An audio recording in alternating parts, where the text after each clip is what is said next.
Bienvenue à tous à ce nouvel épisode de notre podcast où on parle entrepreneuriat et euh, employabilité. Encore, j'ai avec moi Jean-Marc Merci, qui est un expert en recrutement, en ressources humaines, avec des décennies d'expérience travaillant avec des organismes euh, internationaux. C'est ce qu'on dit, n'est-ce pas? Alors, Ouais. Alors, Jean-Marc, aujourd'hui, on voulait discuter, Maïton, on voulait discuter de la recherche d'emploi. Parce que je pense que c'est un sujet qui, surtout en Afrique, par exemple, c'est un sujet vraiment important parce que le le taux d'employabilité en Afrique est vraiment très bas et beaucoup de gens sont à la recherche d'emploi. Mais on se rend compte que moi et toi, on a travaillé sur un projet Bridge à Kinshasa ouais. en 2015. Et le projet, je vais juste décrire un tout petit peu, le projet consistait à donner de l'expérience professionnelle aux jeunes à travers le volontariat. Et pendant que nous étions en train d'exécuter le projet, on s'est rendu compte que même beaucoup d'universitaires, des gens qui ont fini à l'université, étaient incapables d'écrire un CV ou étaient incapables de comprendre le processus de la recherche d'emploi. Pourquoi la recherche d'emploi est-elle un sujet important et c'est un sujet que beaucoup de gens ont du mal à comprendre ou à exécuter, tu penses? Ok. Bon, il y a plusieurs raisons, hein. Mhm. Tu sais, la recherche d'emploi, c'est très complexe. Il y a plusieurs facteurs qui favorisent l'emploi. Je veux dire euh, le plein emploi en termes plus techniques. Moi, je dirais, à travers ce que j'ai pu voir, à travers l'expérience que j'ai acquise, euh, je peux donner plusieurs raisons. La première raison, c'est peut-être le manque de connaissance de soi. Quand tu te connais pas assez, quand tu connais pas tes forces, quand tu connais pas de quoi tu es capable, c'est difficile de se tracer un chemin pour trouver un emploi. Ça, c'est la première raison. La deuxième raison, c'est le manque de compétences. Bon, c'est lié un peu à la première raison. Si tu te connais pas, donc tu vas pas nécessairement savoir les compétences que tu as ou les talents que tu peux vendre, entre guillemets, à l'employeur potentiel. Mhm. Et la troisième raison, c'est l'inadéquation, à mon sens. Hein. Je pense que c'est l'inadéquation entre ce qu'on apprend à l'école et le monde de l'emploi, le monde réel. Aujourd'hui, on apprend plein de choses à l'école, mais qui sont peut-être pas adaptées aux besoins de la société. Et donc, il faudrait plein de choses pour résoudre ce problème. Mais on va s'atteler à ces trois raisons qui, à mon sens, sont plus spécifiques au contexte dans lequel on vit aujourd'hui. Je dirais le manque de connaissance de soi, Mhm. le manque de compétences et puis l'inadéquation entre ce qu'on apprend à l'école et ce que le monde requiert. Bon, il y a plusieurs autres raisons, hein, mais bon, je peux donner ces Yeah. trois raisons d'abord pour Commençons par commencer le la manque discussion. par le manque tu as dit connaissance ou compétence? Manque de connaissance de soi. Connaissance de soi, oui. Connais-toi toi-même. Ouais. Ouais. Alors, qu'est-ce qu'on observe aujourd'hui? Lorsque les gens cherchent du boulot, ils sont obligés de s'adapter à ce que le monde demande.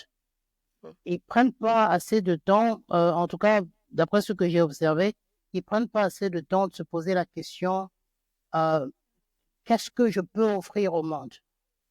Qu'est-ce que j'ai en moi que je peux offrir au monde? Ou qu'est-ce que j'ai en moi que je peux offrir? Donc, et ça, c'est valable pour l'entrepreneuriat aussi, hein. C'est pas seulement valable pour un chercheur d'emploi, mais un solutionneur de problèmes. Un entrepreneur, c'est quelqu'un qui identifie un problème social, un problème là où il vit dans sa communauté, dans son pays, et il propose des solutions. Et ces solutions, généralement, c'est des solutions qui sont proposées sur base des talents de la personne qui propose ces solutions. Je donne l'exemple Mark Zuckerberg. Lui, c'est un entrepreneur. Il a trouvé qu'il y avait un problème à l'université où il était. les étudiants avaient du mal à créer une sorte de communauté pour se connaître, pour mieux se connaître. Donc, au départ, il a créé Facebook, au départ, The Facebook, pour permettre aux étudiants de mieux interagir entre eux. Pour lui, au départ, c'était vraiment une solution qu'il offrait à la communauté estudiantine. Donc, c'est pour dire que, en tant qu'entrepreneur ou même en tant que chercheur d'emploi, il faut d'abord connaître qu'est-ce qu'on offre. Et Mark Zuckerberg, son talent, c'était vraiment d'utiliser la technologie pour créer des solutions. C'était vraiment ça son talent. Je peux lui coller un talent analytique, par exemple. Et donc, pour répondre à ta question, c'est important de connaître ce qu'on offre. C'est important de connaître ses talents pour, je dirais, c'est le point de départ. En toute entreprise, il faut mieux se connaître pour savoir ce qu'on offre, soit en tant que solution lorsqu'il s'agit d'une entreprise, soit en tant que service lorsqu'il s'agit de quelqu'un qui cherche un boulot. Maintenant, imagine, je voudrais que ceux qui nous suivent, imagine un instant, ils s'arrêtent de courir après des postes pour lesquels ils doivent s'adapter et ils commencent à cibler vraiment des postes où ils vont vraiment mettre en œuvre ou mettre à profit ceux qui savent faire naturellement. Imagine comment le monde changerait. Ouais, mais je pense que si je comprends ton point, c'est qu'au lieu de chercher des postes où on essaie de s'adapter parce qu'on n'a pas d'expertise, par exemple, ou de compétences pour ce poste-là, il faudrait plutôt se focaliser sur nos forces, savoir, par exemple, ce que nous sommes capables de faire et s'orienter dans ce sens-là. Je sais que c'est un peu difficile dans le contexte africain parce que souvent, ceux qui finissent les études, je te dis, j'ai une amie à moi qui est licenciée, qui a fini ses études, qui a fait 6 ans d'études. Elle a fini en économie. Elle est licenciée en économie. Et je lui ai posé la question, tu travailles déjà? Elle me dit, non, je ne travaille pas, je cherche de l'emploi. Et je lui pose la question, je lui dis, quel genre d'emploi tu cherches? Il dit, je ne sais pas, tout seulement, tout ce qu'il y a, tu vois. Et j'essayais en fait de comprendre ses forces à elle, par exemple. Et je lui ai posé la question, c'est-à-dire, donne-moi même un titre. Et je te jure qu'elle ne savait pas, par rapport à ce qu'elle a étudié, quel genre de poste elle pourrait occuper. Et souvent, la réalité, c'est que on cherche ce qui est disponible et on essaye de toujours s'adapter, tu vois. Et c'est rare qu'on puisse trouver un emploi qui matche nos compétences. Souvent, c'est toujours ce qui est disponible, on essaye de s'y jeter et on essaye de s'adapter. Donc, c'est ça le vrai problème. Oui, en fait, je ne doute pas de la pertinence ou de l'importance de l'adaptabilité dans le contexte dans lequel on est. Si, par exemple, on est dans un environnement où les gens, pour gagner leur pain, sont obligés d'aller pêcher, tu seras obligé d'aller pêcher pour gagner ton pain. Mais est-ce que pêcher, tu le fais naturellement? C'est vrai que tu peux pêcher pendant un temps, tu vas vendre du poisson, mais à un moment donné, tu vas te poser et te poser les vraies questions. Est-ce que pêcher, c'est vraiment dans ça que je me vois pour le futur? Et donc, je pense qu'au lieu d'attendre ce moment, c'est mieux de commencer déjà à réfléchir sur ce qu'on fait naturellement. Tu as donné l'exemple de quelqu'un qui a terminé, qui vient à peine de finir les études universitaires et qui ne sait pas comment s'orienter. On a tous été à l'université. Il y a des gens qui, par exemple, ont cette capacité naturelle à bâtir des relations, à créer des réseaux. Tu vois, ça vient naturellement. Pourquoi ne pas miser sur ça pour chercher un emploi qui correspond à ça? Par exemple, le marketing. Mais tu verras beaucoup de ces personnes-là qui, naturellement, je prends le même exemple, ont cette capacité à connecter avec les autres il se retrouve en train de faire de l'analyse en tant que comptable, tout simplement parce que il a fini en économie. Est-ce que tu vois un peu ce que je veux dire? Et Est-ce que donc, moi, tu penses que c'est un problème d'orientation, par exemple, un de mes anciens managers, techniquement un génie, il a fait Mhm. 10 ans dans la compagnie, promu manager, et ce gars, je te dis, il n'a rien d'un manager. C'est-à-dire, il sait pas gérer les gens. Et quand j'ai fait mon cours à l'université, j'ai fait mon cours de business management, et j'ai appris le management, comment on dirige les gens. Mhm. Et j'ai pensé tout le temps que j'étudiais à l'université, j'ai pensé toujours à lui. Je me disais, mais ce gars, il connaît pas ces choses, il connaît pas ça, il connaît pas ça. Parce que la façon dont il traite les gens, la façon dont il gère les situations, il n'a rien d'un manager. Donc, si on va dans le syndrome de Peter dont tu entends parler, Mhm. plus tu montes en position, plus ton niveau d'incompétence grandit. Oui, C'est là maintenant qu'il faut se rappeler que tu dois toujours continuer à apprendre oui. pour couvrir ses incompétences, pour couvrir ses manques de connaissances dans certains domaines. Mais beaucoup de gens ne le font pas. C'est ça. Oui, oui, beaucoup de gens ne le comprennent pas et surtout beaucoup de managers Mm. ne comprennent pas ça et ils se retrouvent en train de faire des choses peut-être de manière mécanique. Hein. Bon, ils maîtrisent le process, mais ils ne maîtrisent pas la gestion. Parce que le management, c'est quoi? Je sais que tu l'as appris. Le management, c'est pas vraiment le management des gens, c'est le management de soi-même. Comment tu te gères toi-même? Comment tu Mhm. gères tes propres émotions? Comment tu gères les attentes? Avec les gens, on gère les attentes. Avec soi-même, on se gère soi-même, on comprend ses émotions. Encore une fois, la notion de la connaissance de soi revient, même dans la gestion, euh, même dans le management. Il faut se comprendre. Il faut comprendre comment l'être humain, en commençant par toi-même, comment l'être humain fonctionne, comment l'être humain ressent des choses et comment l'être humain se comporte, seul ou avec les autres. Si on comprend ça, je crois qu'on pourra être plus efficace en tant que manager. Mhm. Et donc, comme je le disais, le syndrome de Peter explique que plus on monte en hiérarchie, plus le niveau d'incompétence augmente parce que les managers, ils se disent peut-être, bon, voilà, je suis arrivé, je suis manager, je n'ai besoin de rien prouver. Et donc, dans une sorte de cercle vicieux, parce qu'ils sont managers, euh, en oubliant que ce qui les a fait arriver là où ils sont n'est pas nécessairement ce qui va les faire avancer là où ils veulent aller. Mhm. D'où l'importance de se renouveler, l'importance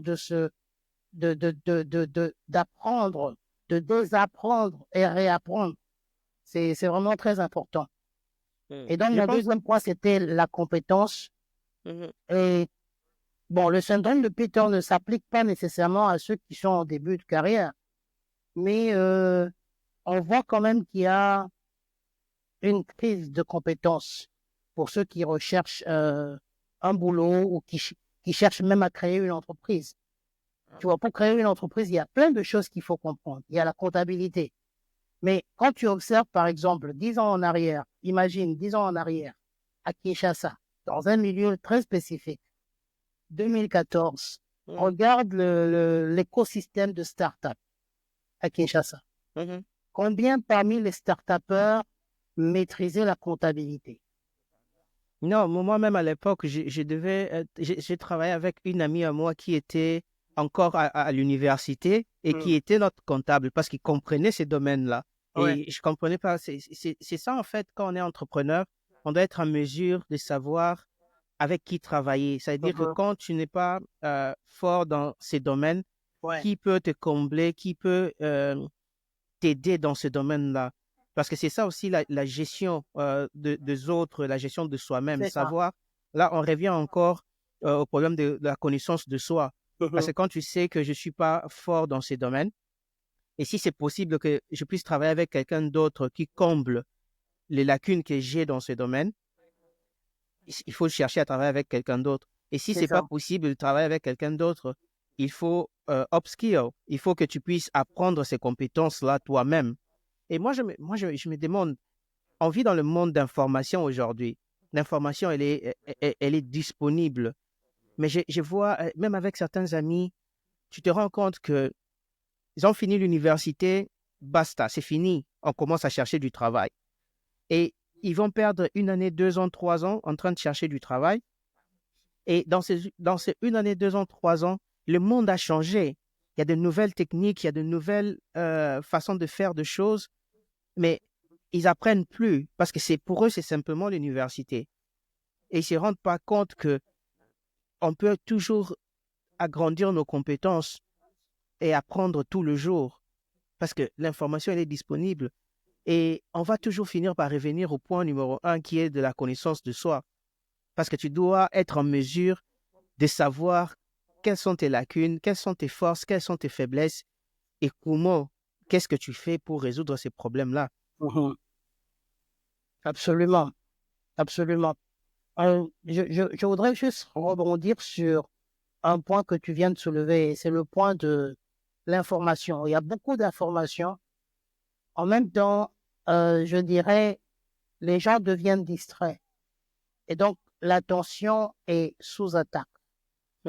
Capacité, c'est-à-dire cette capacité à se concentrer sur une chose pendant plus d'1 heure. Il devient de plus en plus difficile pour les gens justement, c'est une des caractéristiques du développement de compétences. Si tu veux développer tes compétences, tu ne peux pas le faire pendant 10 minutes. Il faut investir du temps. Et aujourd'hui, justement, à cause de ce flux d'informations, il devient de plus en plus difficile pour les gens de se concentrer. Et donc, l'attention est sous attaque à cause justement de ce flux. Et donc, ça devient non seulement une opportunité, mais aussi une sorte de malédiction. Ça vient, tu as beaucoup d'informations qui viennent gratuitement. Et donc, là, aussi une malédiction parce que tu n'arrives pas à te concentrer sur une chose pendant plus de 2 minutes. Tu vois, il y a le phénomène de scrolling. Moi, je me suis retrouvé un jour en train de scroller pendant 30 minutes. Et puis, je me dis, mais attends, qu'est-ce que j'ai fait? Qu'est-ce que j'ai appris? J'étais en train de scroller, c'est-à-dire je passe d'image à image sur Facebook ou sur Instagram. Tu te retrouves 30 minutes de ta vie perdue comme ça. Et donc, je me dis, mais attends, si moi, qui suis assez conscient du temps, je suis tombé dans ce piège-là, j'imagine, ceux qui ne pensent pas à ça, ils passent des heures. J'ai essayé TikTok, et TikTok, non, c'est la totale. J'ai complètement désactivé l'application de mon téléphone. Parce que ça te bouffe le temps, tu ne peux pas savoir. Et donc, En fait, je disais, c'est un problème. C'est un problème dans la société actuellement. Et c'est un problème qui ne fait que s'aggraver, pour dire vrai. Parce que ces applications dans nos téléphones, TikTok, Instagram, il y a un niveau de dopamine qu'on va toujours essayer. Ça veut dire qu'ils ont créé ces applications pour nous rendre addicts. C'est ça. Et à un moment, s'il n'y a pas de la discipline, si tu ne prends pas conscience, je te dis, moi, ce que je fais, par exemple, personnellement, je désinstalle l'application. D'ailleurs, je ne suis même pas sur TikTok, mais je désinstalle Instagram tous les jours de la semaine, du lundi à vendredi. Et je le réinstalle le vendredi soir. Et le week-end, je peux, parce que je sais que c'est plus fort que moi, tu vois. Parce que j'ai essayé de me dire, OK, je ne vais pas ouvrir l'application.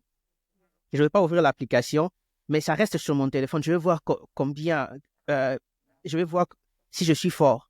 Mais je ne suis pas fort. J'ai fini toujours par ouvrir ça instinctivement, donc sans même le vouloir. Et après, je me suis dit, OK, j'utilise le système de l'iPhone où tu peux paramétrer le nombre d'heures que tu peux passer sur les réseaux sociaux.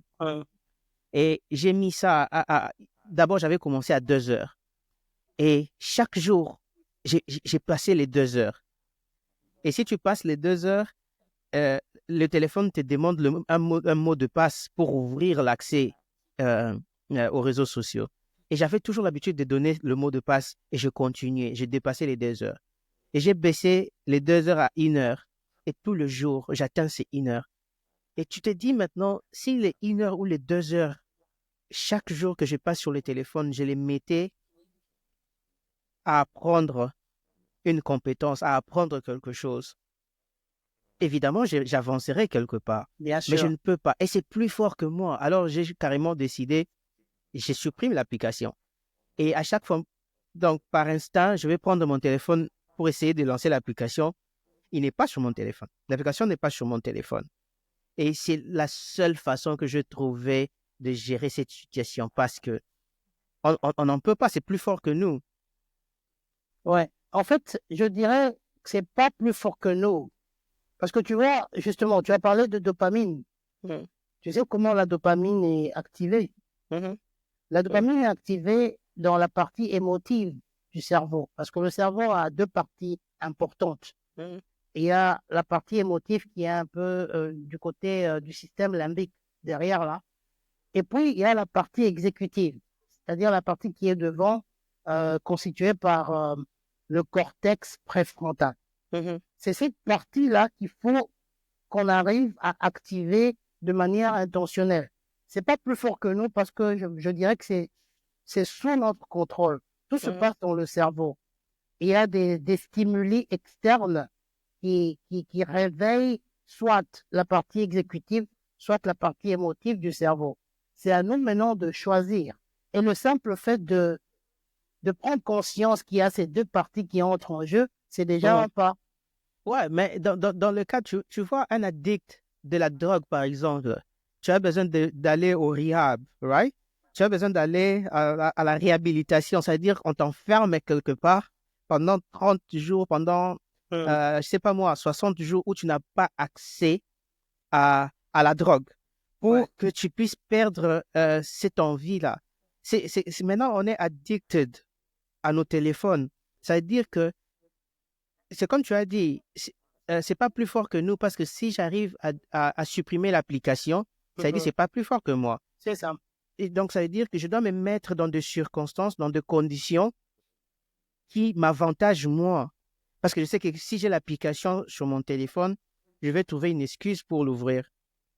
Alors, c'est comme une réhabilitation. On te met quelque part. Je me prive de l'application, je ne peux pas le voir. Parce que, je te jure, tu vas voir des gens qui passent des heures et des heures devant la télé, des gens qui passent des heures et des heures Ouais. sur YouTube, sur TikTok. Et tu te dis, si tu passais simplement 30 minutes à travailler sur un domaine important de ta vie, tu avancerais dans la vie, tu serais un peu plus loin. Mais Absolument. tu vas trouver ces gens-là, je te dis que ils ont envie d'avancer dans la vie, mais ils sont pris dans ces pièges-là et parfois ils savent pas sortir. Et c'est difficile de prendre maintenant conscience quand tu es déjà attaché à la chose. Mhm. Ça devient très difficile. À ces moments-là, tu peux pas simplement dire que quelqu'un peut prendre conscience et sortir.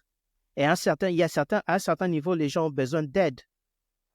Moi, je me rappelle, il y a quelques années, 5, 6 ou euh, même 10 ans en arrière, il y avait des recherches qui disaient on touchait à notre téléphone, on ouvrait notre téléphone plus de 150 fois par jour.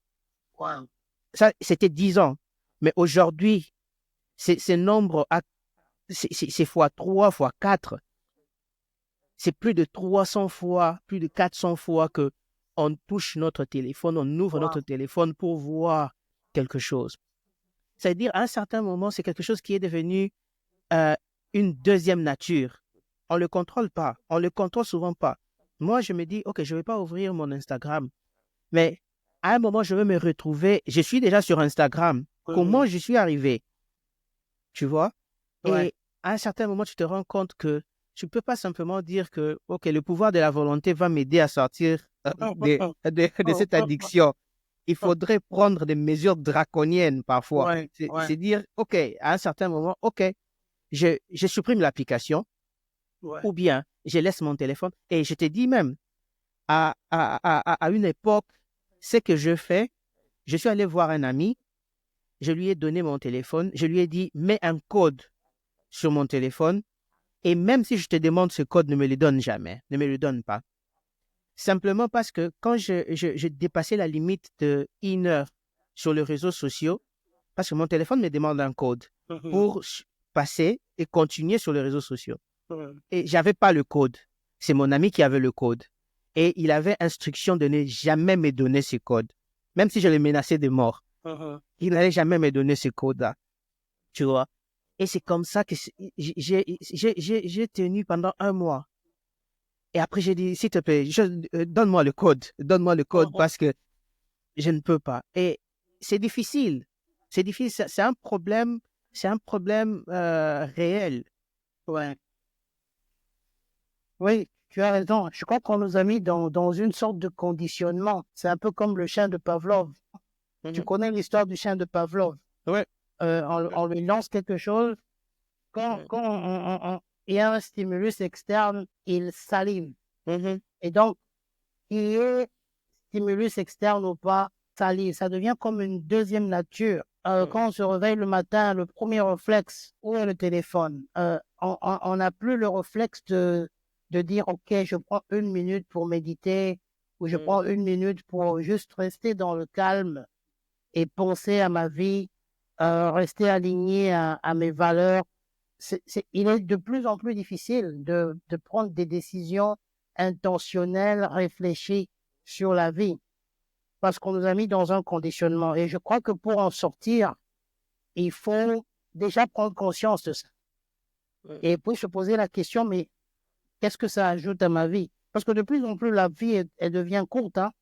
La longévité, elle est courte. Bon, longévité, écourtée, je ne sais pas si ça se dit en français, mais comment dire, c'est quoi le terme? L'espérance de vie est de plus en plus écourtée à cause de plein de choses. Non, donc, même pas ça, parce que les scientifiques sont en train de prédire que dans les années à venir, nous allons vivre plus longtemps. Mais le problème, je comprends ce que tu veux dire. Ce que tu veux dire, on a l'impression que 24 heures par jour n'est plus suffisant. Parce qu'il y a tellement de choses, il y a tellement d'informations que on ne sait pas tout mettre dans les 24 heures. Et on a l'impression maintenant que le temps passe très vite. Les temps passent très vite, on n'a plus beaucoup de temps. Et c'est un réel problème. Donc, si let's circle back et on rentre derrière pour dire que le deuxième problème dont on a parlé, c'était la compétence. Le premier problème, c'était la connaissance de soi. Tu dois te connaître toi-même, savoir quels sont tes points forts, quels sont tes points faibles et acquérir des compétences pour combler le point faible. C'est ça. Mais dans le monde où la distraction est partout, tu dois savoir avoir cette conscience-là, d'abord de savoir qu'il y a la distraction autour de moi. Qu'est-ce que je peux faire pour diminuer? Parce qu'on ne peut pas vraiment éradiquer la distraction. Elle est partout actuellement. Mais comment est-ce que je peux diminuer pour rester dans mes objectifs et apprendre des compétences? Et le dernier point serait, le dernier point dont on avait parlé dans le cadre de la recherche d'emploi. Donc, le dernier point, j'ai parlé de l'inadéquation entre ce qu'on apprend à l'école et ce que le monde de l'emploi nous exige d'avoir. À l'école, on n'apprend pas, par exemple, les compétences comportementales.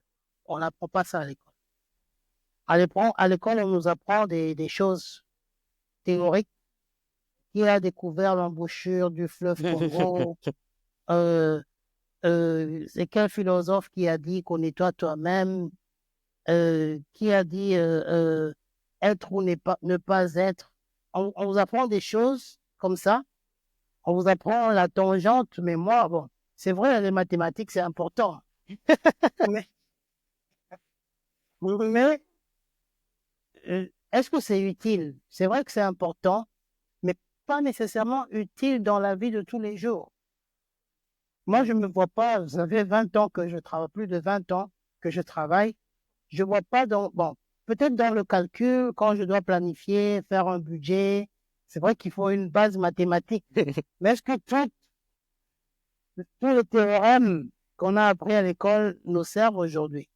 Je ne sais pas. Ne servent pas à tout le monde, mais ça dépend du domaine que les autres Oui, vont poursuivre plus tard dans la vie. Par exemple, justement, les ingénieurs, ceux qui vont faire l'aviation, les exactement, astronomes, c'est pas exactement, pour tout le monde. Donc, si je comprends ce que exactement. tu veux dire, c'est que nous vivons dans un système éducatif qui nous met tous au même pied d'égalité. Ça Exactement, veut dire, peu importe nos compétences, peu importe notre futur, on nous donne tous la même matière et on exact. attend qu'on puisse briller de la même façon.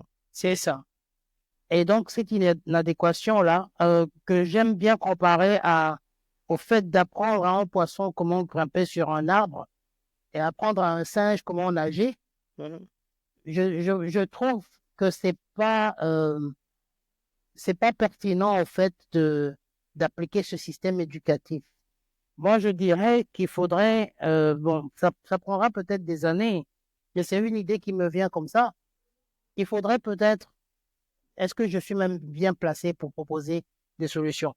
Peut-être que les gens eux-mêmes prennent conscience de ce qu'ils font naturellement bien. Et sur base de ça, qu'ils s'orientent vers des métiers qui vont leur permettre de parfaire ce qu'ils font naturellement bien. Mais là aussi, il y a le problème parce que quand on est enfant, c'est les parents qui prennent ces décisions pour C'est nous. ça. Ça veut dire que quand tu grandis déjà, moi j'ai eu de la chance d'avoir des parents qui te disent fais ce que tu veux, Ouais. tu vois. Et c'est pas tout le monde.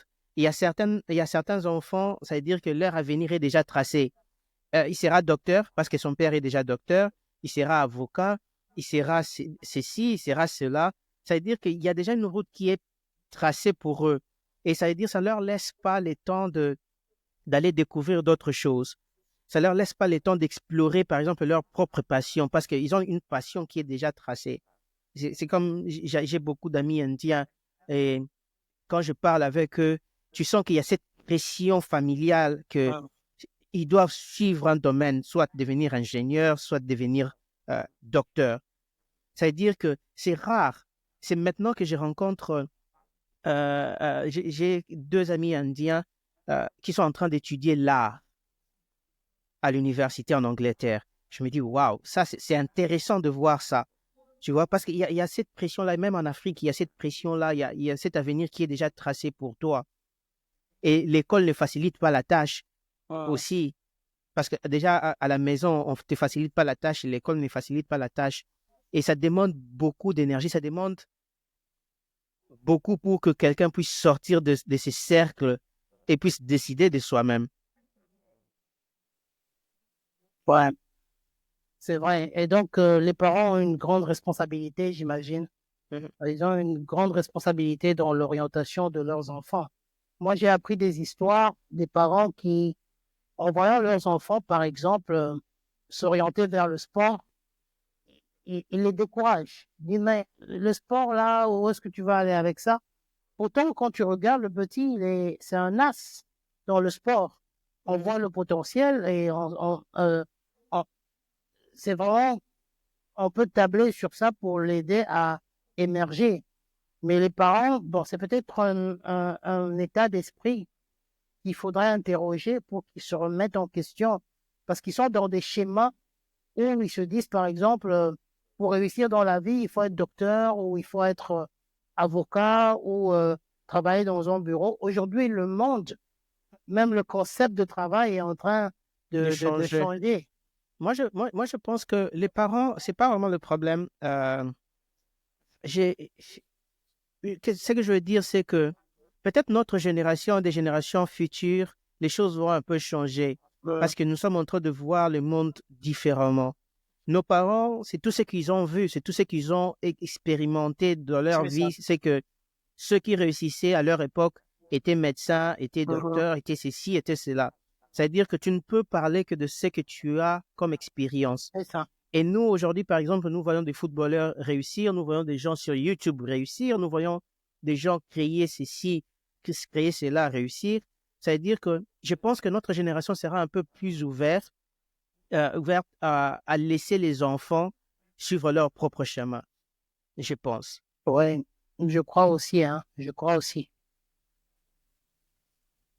Je Donc, pense. en revenant au dernier point de du problème qu'il y a entre ce que nous apprenons à l'école et ce que nous apprenons dans la vie réelle. C'est la raison pour laquelle on a créé Bridge en 2015. Ouais, C'était ouais. pour exactement résoudre ces problèmes-là. Oui, absolument. On avait créé Bridge dans le but de résoudre ce problème-là.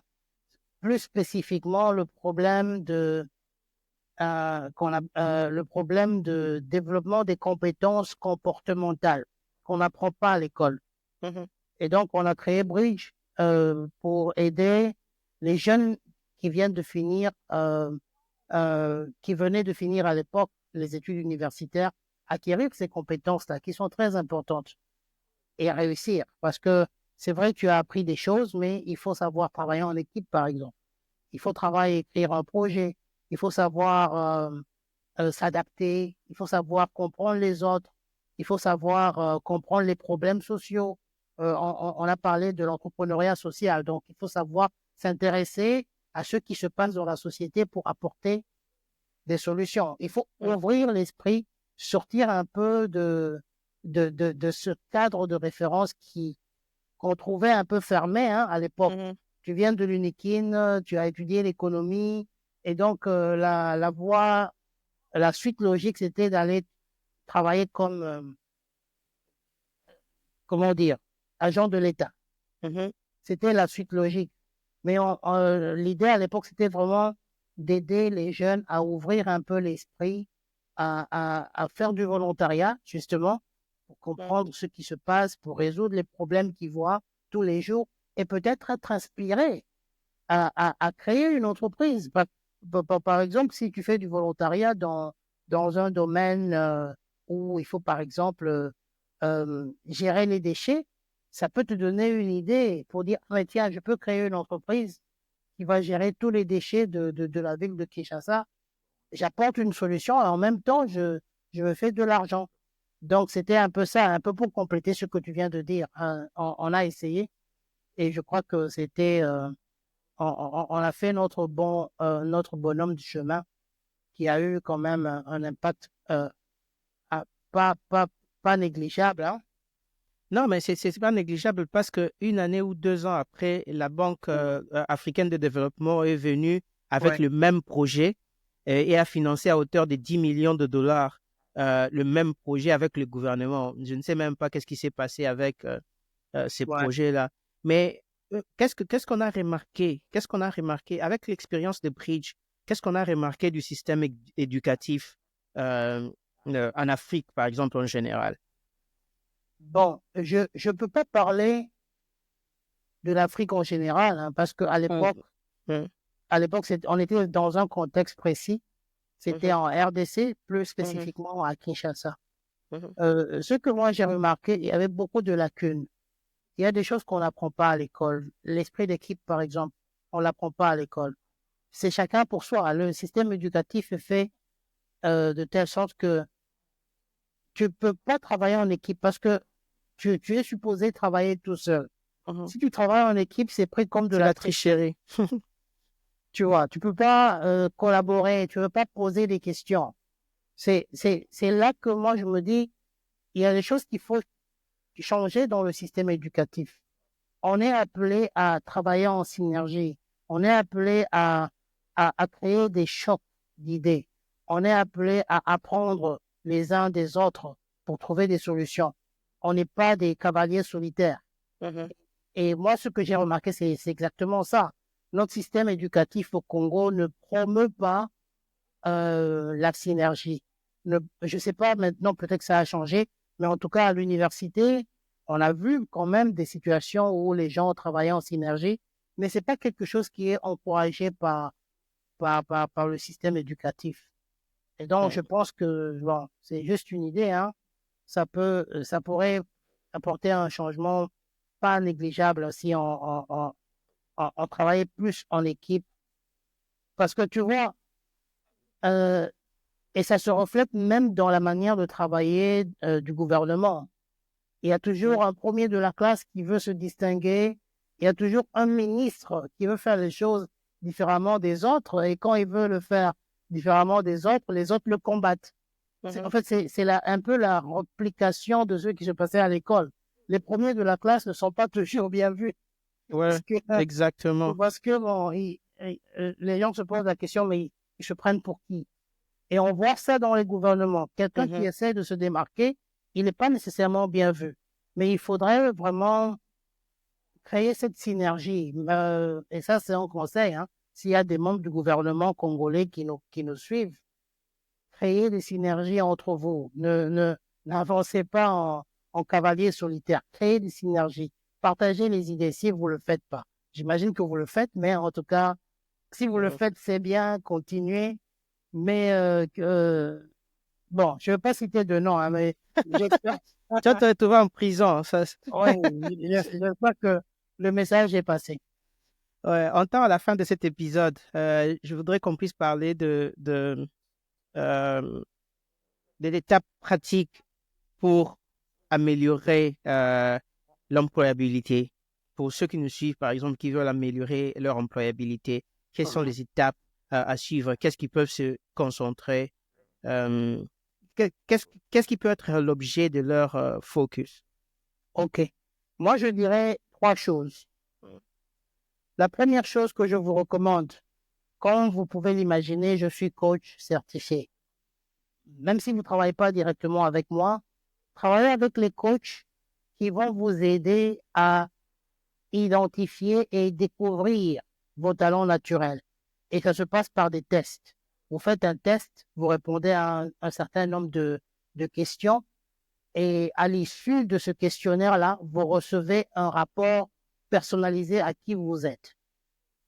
Et donc, ça va vous donner une liste de talents naturels. C'est un peu comme un panorama ou une feuille de route pour que vous preniez des actions concrètes pour développer vos talents. Ça, c'est la première étape. La deuxième étape, écrivez un CV qui reflète ce que vous avez fait naturellement.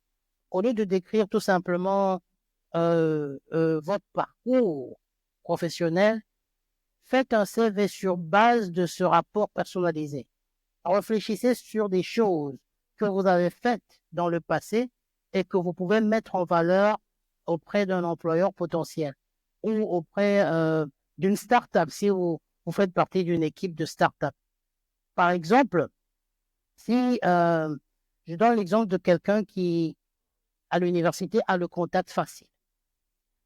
Et cette personne-là, grâce à ce contact facile, elle a créé un réseau, elle a créé une association d'étudiants, elle a été leader dans cette association-là. Et grâce à ça, il y a eu des changements, par exemple, de politique, de manière de traiter. En tout cas, il y a eu un impact.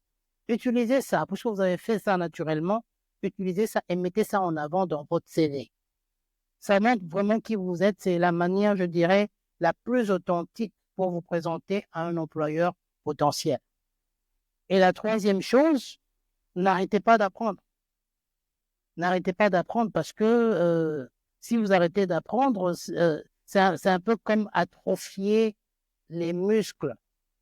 Quand un muscle ne fonctionne pas, il va s'atrophier. Et donc, vous risquez d'être en retard parce que le monde évolue très rapidement. Il y a beaucoup de choses qui se passent. Il faut se mettre à jour, il faut s'adapter, il faut vraiment comprendre les choses, comprendre comment les choses fonctionnent. N'arrêtez pas d'apprendre.